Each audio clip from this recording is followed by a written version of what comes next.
I became homeless in April of 2009 after relocating from Georgia to care for my ill mother who passed of cancer. After trying to recover with unemployment benefits that ran out, I got into a transitional living program through my sister-in-law because I didn't want to lose my kid to the system. Because of the abuse in the relationship, I felt that it was not something I wanted myself or my son to be around, so I made the decision to leave. Unfortunately, that decision left me by myself with Ray, and I didn't have any support to help take care of him at the time.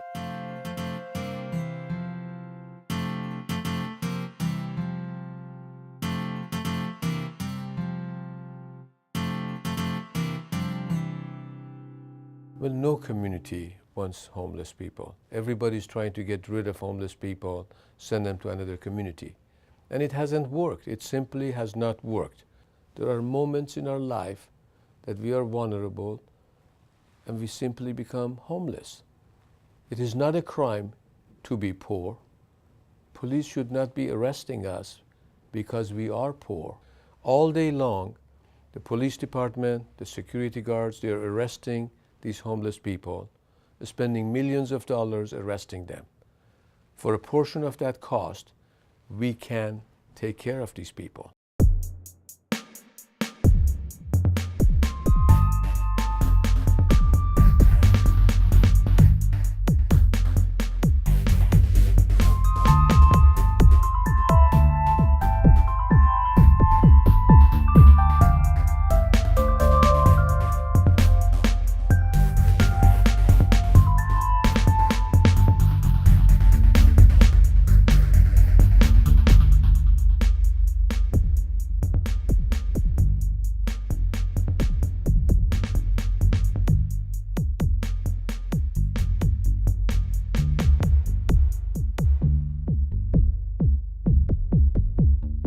I am a woman, phenomenal woman. That's me.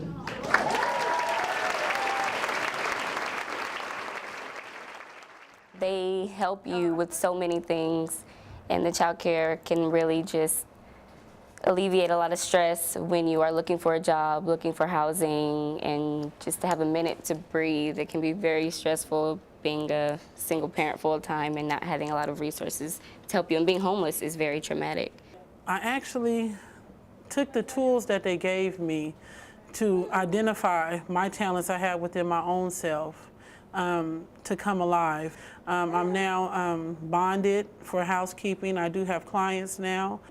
You know, I know you can do it. You just have to keep knocking the doors down. And every day, I know I get at least 2 doors, and I just continue to push them down, and it's just a way of life now. I look forward to the doors coming up because, you know, he's given me that strength, you know, that I'm able to do anything that I want to do. Every no is a step closer to us getting a yes. I was pregnant and that I wanted to do something different with my life and try and be a good mother.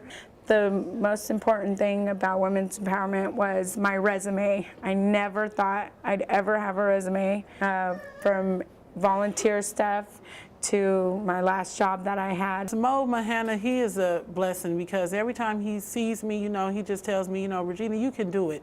You know, I know you can do it. You just have to keep knocking the doors down. It is our dream that someday we will put Loaves and Fishes out of business. I own a lot of buildings, Roseville, Rockland, Loomis, Folsom, Davis, but we cannot take the homeless people by bus, spend all this money, take them to those neighborhoods. They are here. They're at Loaves and Fishes. They're at North C Street, and we're going to accommodate them. We're going to provide services for them so they won't be homeless. We want to make sure that these guys get out of that cycle of homelessness, get out of that vicious circle, become taxpayers, get a job, and be productive member of this society. They want to do that, but it is difficult for some of these people. It's our job as member of this community to help them find jobs, get their skills, give them the self-esteem and self-confidence, and we can do it. Right now I'm currently looking for employment. still challenging, but I do feel that I am much closer to a job than I was before I started women's empowerment. The whole family, we're now doing excellent. He's in school, he's taking railroad tech at Sac City College, and I am volunteering here at Women's Empowerment doing receptionist pool. We take turns watching the baby. She's growing up. She crawls everywhere and gets into everything. But we're doing excellent. We're headed down the right path now. So I'm just happy and excited and just overwhelmed, and I'm just happy. You know, I used to cry all the time, but now it's just tears of joy. So, you know, this is no place like home. I come to Women's Empowerment every day, and if it wasn't in my life, I honestly don't know what I'll do. You know, once you lose your self-respect, once you lose your self-dignity, you give up.